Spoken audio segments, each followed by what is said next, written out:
Okay, one more tool before we start solving NMR structures, one more tool that will be useful to you is the ability to look at a molecular formula and decide whether or not that molecule has any pi bonds or rings in it.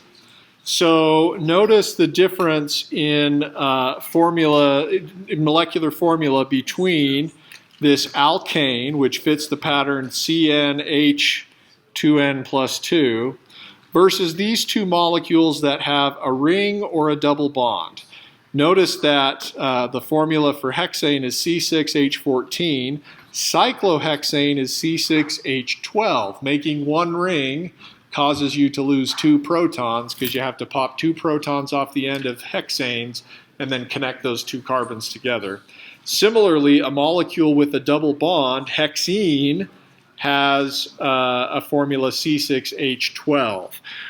Every ring or double bond in a molecule will be two protons missing relative to what you would expect for the fully unsaturated molecule. And your text calls this a degree of unsaturation. I call it a double bond equivalent.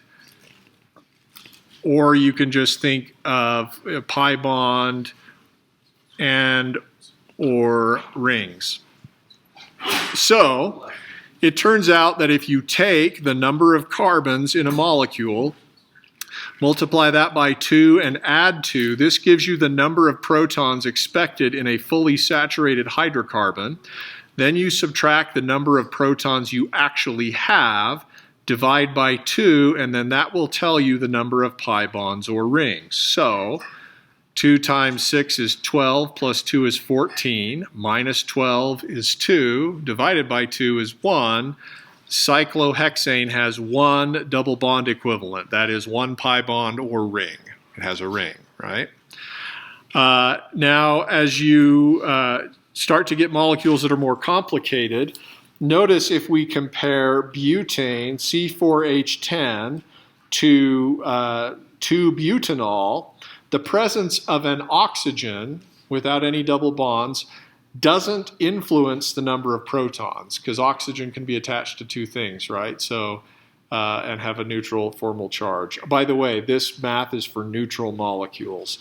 But notice that to put in an alcohol group, we're basically just inserting an oxygen in between this carbon and this hydrogen.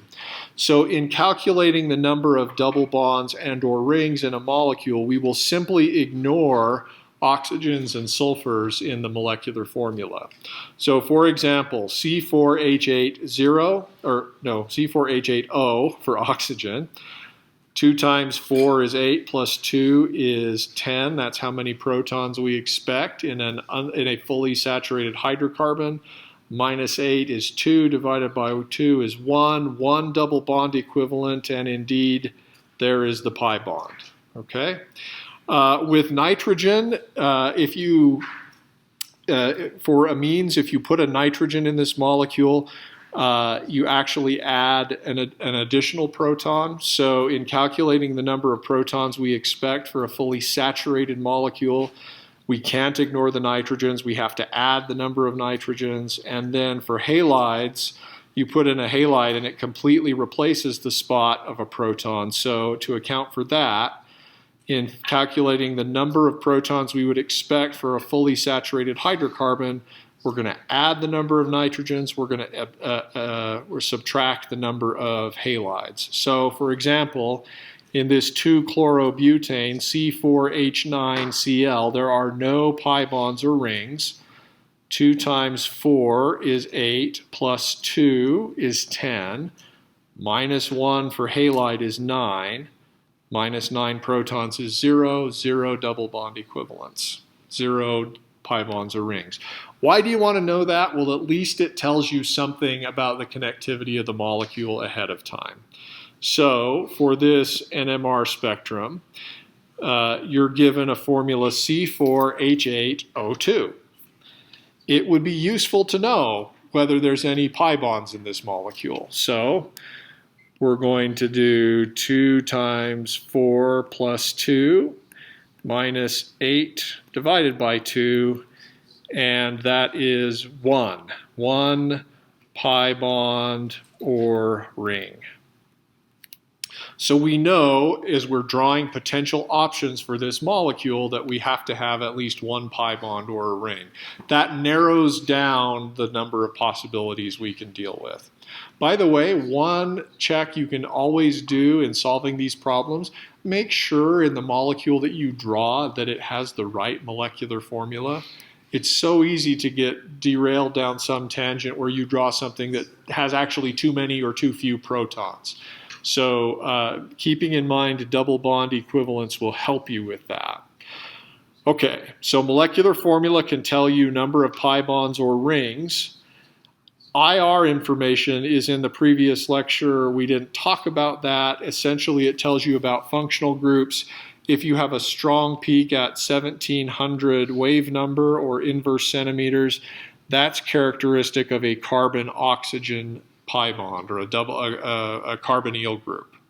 So we've already accounted for our double bond equivalent. We don't need to worry about any other pi bonds or rings in this structure. And we know that at least one of our 4 carbons is this carbonyl functional group. Okay? We don't know what it's attached to, but we've accounted for one of our carbons and one of our oxygens. Yeah? Sorry, can you just explain one more time how you got the carbon double bond? This peak from the infrared spectrum.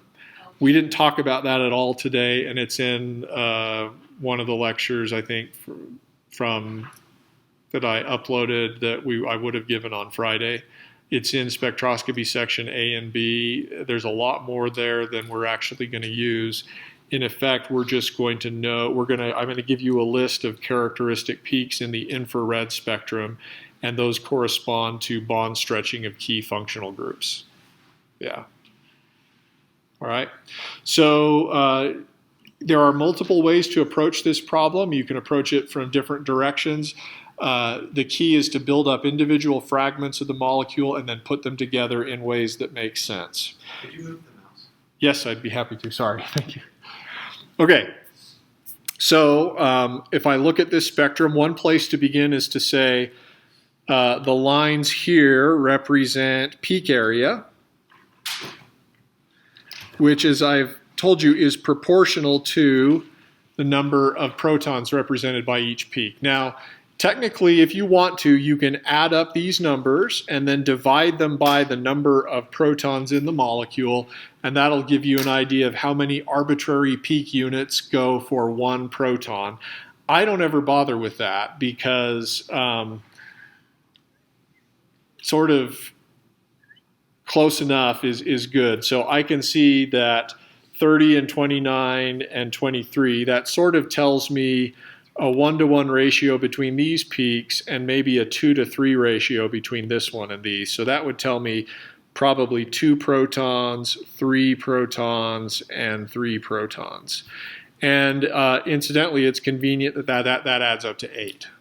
All right, so I know now I've accounted for all 8 of the protons in my molecule. Next would be, I find it useful to examine the splitting pattern. And I notice about the peak here at around 4 ppm that I have basically a 1 to 3 to 3 to 1 quartet. What does that tell me? How many protons are adjacent to this peak? Rather, how many protons are adjacent to the proton represented by that peak? Got to have 3, right? So that information tells me I have 3 adjacent protons. Good.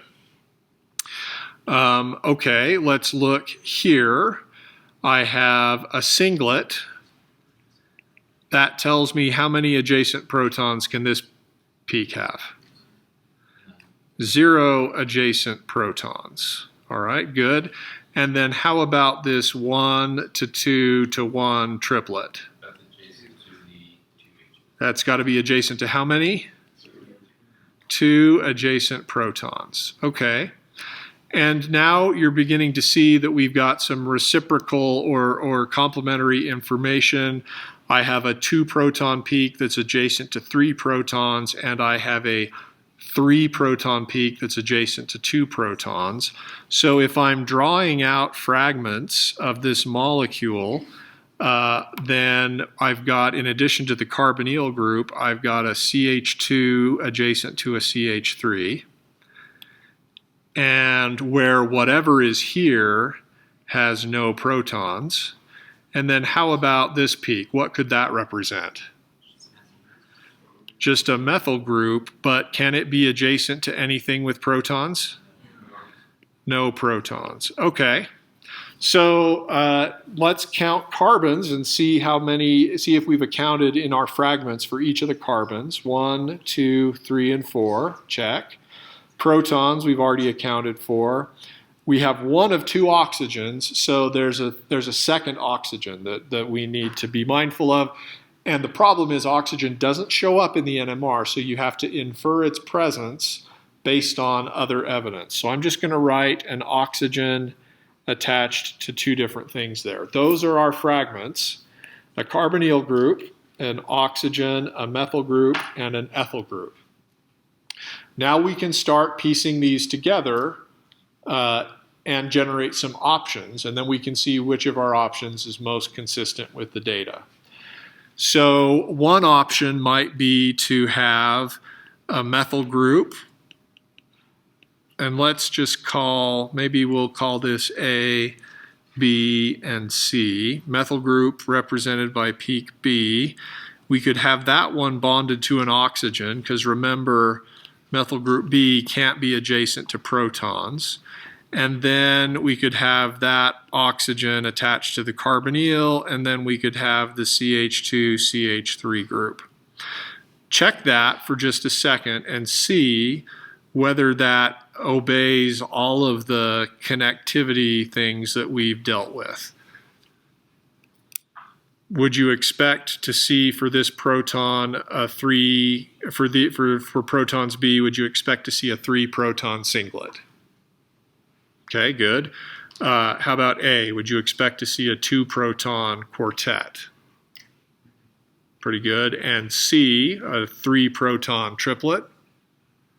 Okay, so consistent with the evidence so far. We could also have built this molecule with the methyl group attached to the carbonyl carbon, and then the oxygen here, and then a CH2-CH3. Again, see whether in terms of splitting those 2 options, see in terms of splitting whether that is consistent with the data. Still a 3-proton singlet for B, still a 2-proton quartet for A, still a 3-proton triplet for C. But those are 2 different options. Now we have to see, is there anything that could tell us the difference between one and the other? Yeah, go ahead. The relative ppms. The relative chemical shifts, good. Okay, so what would we expect for the B protons that are attached adjacent to this oxygen? They need to be much higher. You'd expect around 3 or 4 ppm, right? Whereas adjacent to a carbonyl, and if you looked at the table, you would expect around 2 ppm. In contrast, you would expect for this proton adjacent to the carbonyl, the B group protons to be around 2 ppm, and the A group protons to be in the range of 3 to 4 ppm. So which of these options is consistent with our data? 2, right? Because, and the thing that tells you the giveaway is the chemical shift of that 2-proton quartet. That chemical shift is consistent with being adjacent to the oxygen. If the option were 1, we would expect to see the 2-proton quartet here and the 3-proton singlet there. Yeah? Could you go over again how we knew there were 2 protons in group A and then 3 B and C? Yes. We knew that there were 2 in A and 3 in B and C respectively by looking at the integrated peak areas, which are given to you here in arbitrary peak area units. Yeah, and it's a sort of 2 to 3 to 3 ratio. Okay, other questions? Okay, let's do more. Let's see, did I already erase this one? Oh, good. I need to sort of peek ahead to see whether I've written the structure on any of these. Okay, so here we are, a new spectrum. Interestingly, we've got the same molecular formula as before, C4H8O2. We know that there is one double bond equivalent or one pi bond or ring. The IR tells us something about functional groups, and I see a strong peak at 1700 wave number, which if you go back and review spectroscopy A and B, that's consistent with a carbonyl group of some kind. So in terms of fragments so far, we've got just a carbonyl group. And that accounts for one of our oxygens. Now let's look at integrated peak area. What do you think the ratios are here? 2 to 3 to 3. Okay. Okay. What about the peak shape or the splitting? Well, it says they're singlets, so they must not be adjacent to what? Yeah, no adjacent hydrogens. Couldn't you also just say that they're identical? Identical hydrogens don't split? Well, it's true that identical hydrogens don't split, but the fact that these 3, 3, and 2 have different chemical shifts tell you that A, B, and C are not identical. So then the only way that they can't split. Do you see the fact that they show up at different chemical shifts tells you C is not identical to A, which is not identical to B. But the fact that they don't split with each other just must say they are not adjacent to each other. Or rather, they are not within 3 bonds of each other. So what we have in terms of fragments so far is a CH2 group where whatever's here and whatever's there can't have protons on it. We have a methyl group where whatever's here can't have protons on it. And then we have another methyl group where whatever's here can't have protons on it. All right. We've accounted for a carbonyl. Again, we have left over an oxygen. So now solving this is going to be a question of, again, writing out options that are consistent with the splitting picture and then seeing which of our options most accurately agrees with the chemical shift data. So one way that I can arrange these molecules, or actually you tell me, what's one way? Go ahead. The carbon with the oxygen double bond in the middle with a methyl group coming off to one side. Okay. Another methyl group going off to the other, but it's attached to an oxygen, which then has another carbon. That carbon wouldn't have 3 hydrogens, it would have 2. Wait. Oh, okay. So Yeah. you want, sorry, I Yeah, misunderstood. sorry. I was drawing a Texas carbon. That's not good. So you're envisioning something like this. Okay. All right. What are my other possibilities? That backwards. That, but backwards. Okay. Can I move the oxygen around at all? Why can't I do this? Because now there would be splitting, right? And in fact, I think we could sort of wrestle with this indefinitely, and this is the only thing, the only way to arrange this molecule whereby we have 2, 3, and 3, but with no adjacent protons. So now let's see whether this agrees with the chemical shift. If your structure is correct, you're going to see that it's consistent with all of the data. So in terms of what I would expect, A proton adjacent to a carbonyl, if I looked at my table, is going to be around 2 ppm.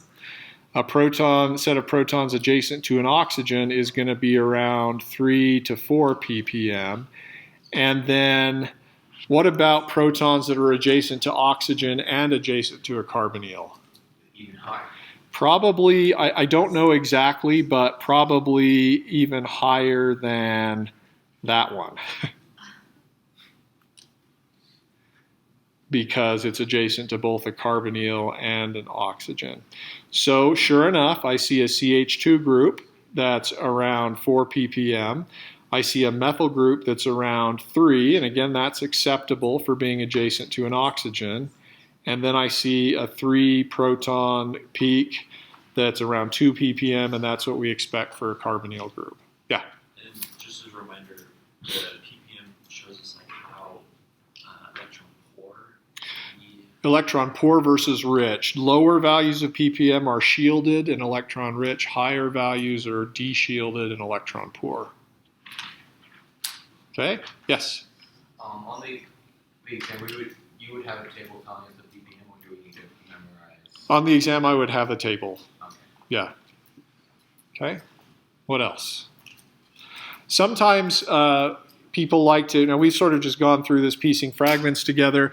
Other folks like to solve this by filling out a table where you have chemical shift in this column, you have number of protons in this column, and you have splitting in this column. That can help summarize the information and help you with drawing fragments. You may or may not want to do that. In this case, we would have put around 4 ppm, 2-proton peak, splitting singlet. Around 3.4 ppm, I've got a 3-proton peak, and it's also a singlet. And then at around 2.1 ppm, I have a 3-proton peak that's also a singlet. And then sometimes people will draw out over here, sort of by each row, what structure they think is represented by that. You can use that table approach or not. Okay. So we're going to do another one, only I have to erase the answer. So sometimes part of the issue with these problems is dealing with data overwhelm. Often you have more data than you actually need to solve the problem. For example, you're given IR peaks here, and there are a ton of them. I don't totally know what to do with that. They're not even telling me whether the peaks are strong or weak, so I'm just going to ignore that. Because probably I've got now if I go back after I've got my structure, and if I know more about IR, I probably could find where each of these peaks come from. But for now, if I don't know what to do with that information, I ignore it for the time being. There will usually be enough information in double bond equivalence and in the NMR spectrum to give you the ability to solve the problem. So first, formula C8H11N. What I would recommend first off is calculate the number of double bond equivalents. That's 2 times the number of carbons plus 2, and then we have to add the number of nitrogens to account for that, and we're going to then subtract 11. In parentheses is the number of protons we would expect for a molecule containing nitrogen that's fully saturated. 11 is how many we have, and then we're going to divide by 2, so that's 16 plus 2 is 18, plus 1 is 19 minus 11 equals 8 divided by 2, or 4. 4 double bond equivalents. Now that tells you 4 pi bonds or rings, but that's kind of a lot to pack into this small molecule. And when you see 4 double bond equivalents, consider the possibility of a benzene ring as being part of your molecule. Because a benzene ring will account for all 4 of those double bond equivalents, 3 pi bonds, 1 ring. All right? So keep that in mind when you see double bond equivalents being around 4, possibly you've got a benzene ring. Now I can look for evidence of the benzene ring in my NMR spectrum because I know that protons on a benzene ring should show up in the de-shielded region with a chemical shift of around 7 ppm. I can also look at the fact that I have, on a benzene ring that's just attached to one other thing, I would have 5 protons. Are each of these protons on this monosubstituted benzene ring identical? On a regular benzene ring with 6 protons, yes, they're all identical. How about here? Yes. No. These two are identical by symmetry. These two are identical by symmetry, and then this is the third. So on a monosubstituted benzene ring, I have 3 kinds of protons. And I could sort of talk about what splitting pattern I might expect from them. But it turns out that I don't care in this case because they've already told me I have peaks around 7 ppm that integrate for 5 protons. And at that stage, I don't care which one of these is which proton on the benzene ring. I just know that that accounts for the benzene ring. All right, so if I'm using this information and the NMR spectrum, I've already accounted for 6 of my carbons and 5 of my protons. Yes? Could you explain again how that told us there was a benzene ring? Sure. First, the molecular formula tells you that my molecule must have 4 pi bonds or rings. A convenient way to do that is to have a benzene ring. The evidence for that is in the NMR spectrum, these peaks around 7.5 ppm that account for 5 protons. And there's not a lot that shows up in the 7.5 ppm region that's not a proton attached to an aromatic ring. We would have that ppm. You'd have that table. Yep. So 5 protons in this region grouped together is consistent with a monosubstituted benzene ring. Now, if it were 4 protons, that would have to be a benzene ring that had 2 things attached to it instead of just 1. All right, so we've got that substructure. We still have to account for 2 carbons and 6 protons and a nitrogen. All right, so let's look at the NMR data. I have a 2 proton peak here. It is a 1 to 2 to 1 triplet, which means this B protons are adjacent to how many others? Just 2, okay? Similarly, the C protons are also a 1 to 2 to 1 triplet. They also integrate for 3 protons.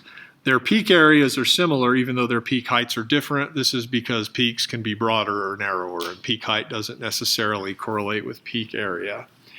So proton C are also adjacent to 2 protons.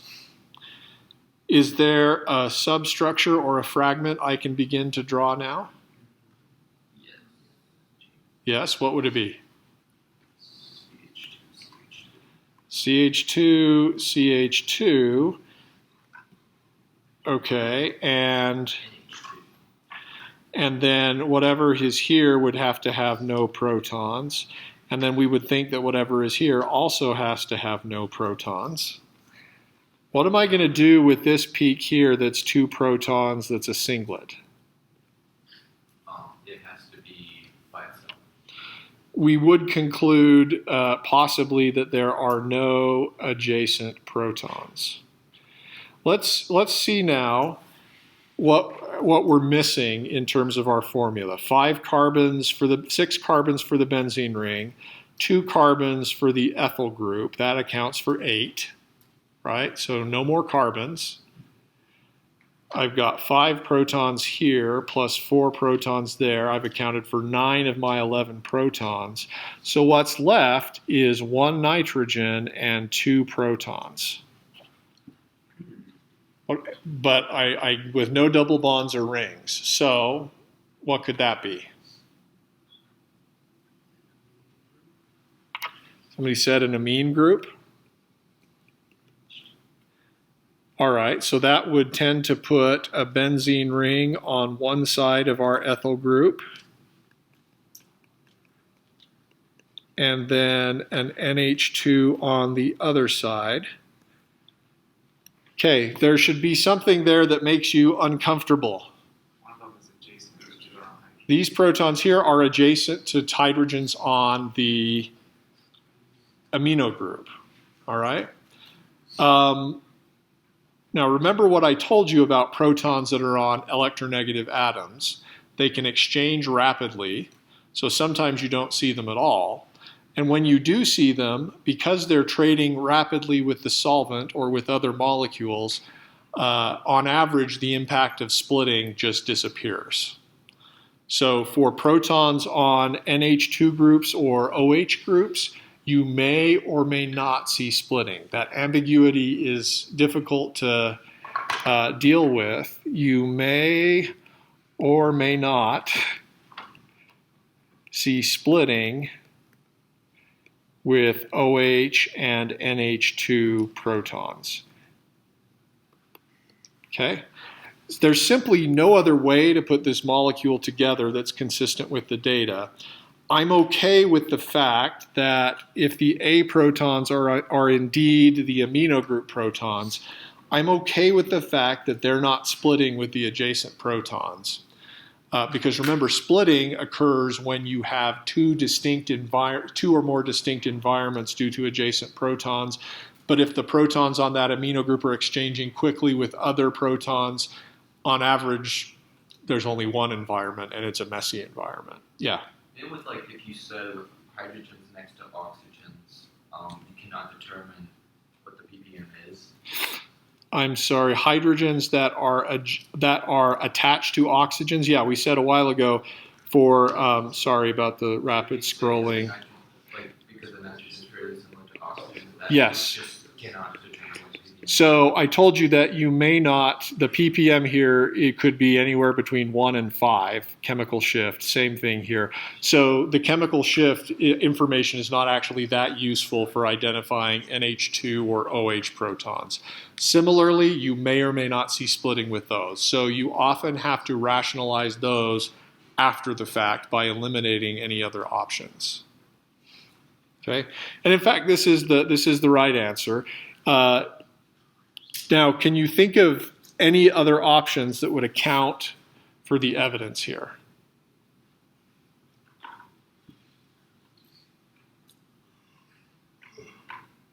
What if it was like a carbocation? What if it was a carbocation? Great question, and you can assume that these will be neutral products all the time. Yeah. You can do NMR of carbocations, but we won't. Of protons B and C here, which do you think is the one that's adjacent to the amino group? I assume A. So A is the amino group, good. But which protons are adjacent to the amino group? Probably B because nitrogen's electronegative and those should be more deshielded at a higher chemical shift. Okay. Questions about that? Yeah. Sorry, so for group A, sorry, that are Yeah. attached to nitrogens, why are they not with the higher chemical shift? Why are they not with a higher chemical shift? Because they're directly attached to something that's electronegative. You would think that they would be, but protons attached to nitrogen or oxygen, their chemical shift varies wildly depending on not only the molecule itself, but also intermolecular interactions between molecules. And that's all I know about the physics. So it's just The chemical shift of OH and NH protons, that's a wild card. Yeah. I don't know if you said this problem, but the numbers at the top, does that refer to the height of peaks or something different? The numbers at the top here refer to peaks that are observed in the infrared spectrum. And presumably some of those would correspond to an NH2 group. But the things that are most useful from the infrared spectra are the peaks that correspond to an OH group and the peak that corresponds to a carbonyl group. And you'll have to watch the previous lecture and look at spectroscopy A or B to get that information. There's a lot that people used to try to get out of infrared spectroscopy before NMR came along. NMR replaces most of what IR does, but the infrared can be useful in telling you whether you've got an OH group and or a carbonyl group. Yeah? So I get that you may or may not see splitting with OH or NH2 hydrogens. Yeah. But why is it that for C, it only says that it's adjacent to two hydrogens when it's also adjacent to the two hydrogens for nitrogen? Right. So B is the one, presumably, that's adjacent to these and these. B is going to split with C, but not with A. And the reason it's not going to split with A is because I think the protons A on these amino groups can rapidly exchange with solvent and with other molecules. And when those protons are being traded rapidly, B doesn't feel their presence. Okay, so for OH and NH2 groups, you may or may not see splitting for their hydrogens And for the adjacent ones. Yep. Yeah. For OH and NH protons, you may or may not see splitting both for that NH or OH proton and for the adjacent ones.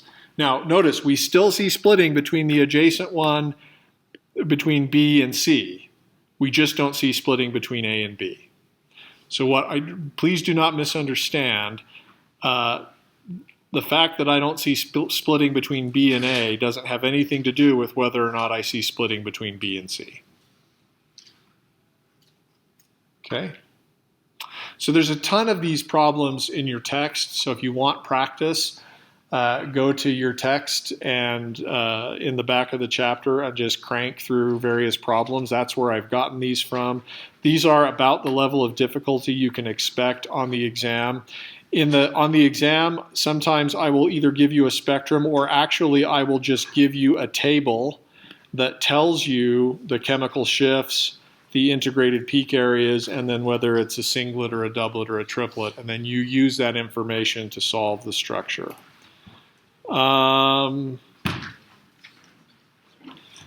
Should we do one more, or should we just call it good?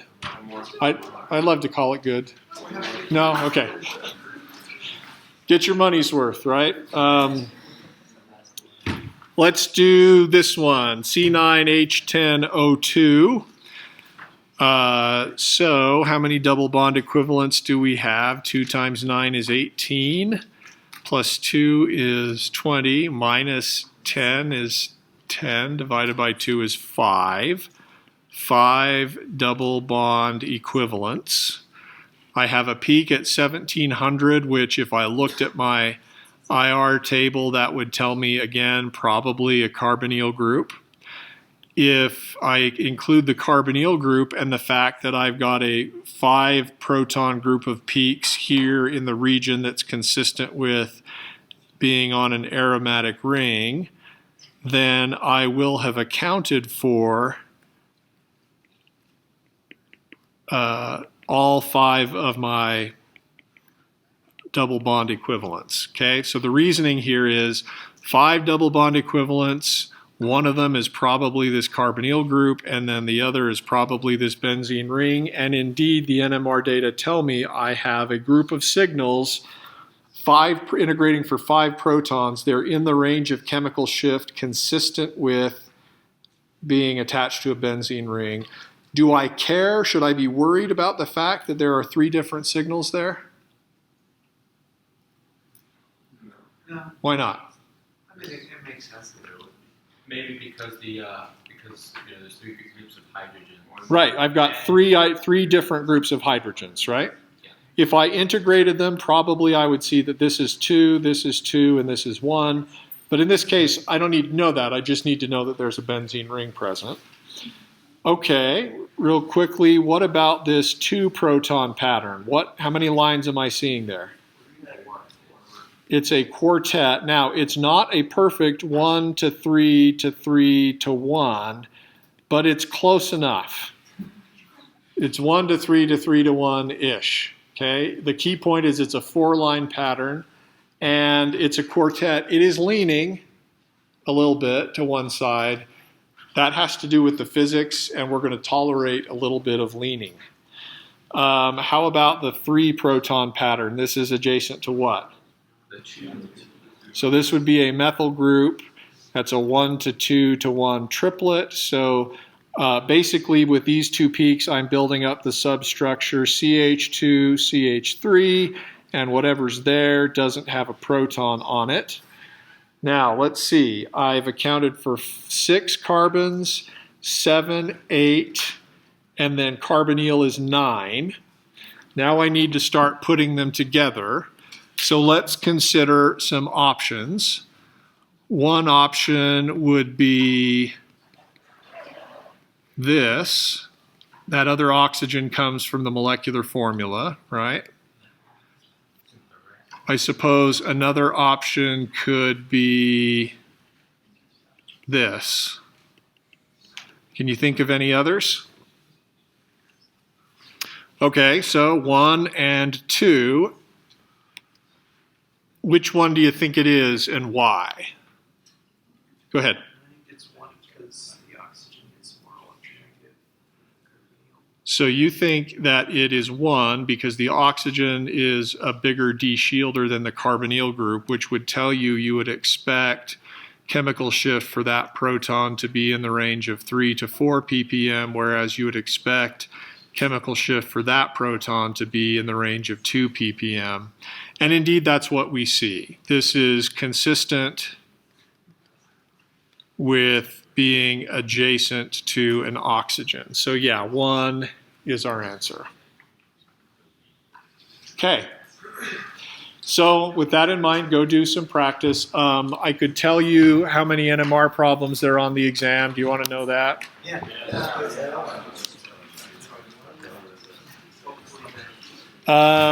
There are 1, 2, 3, 1, 2, 3 NMR problems on the exam.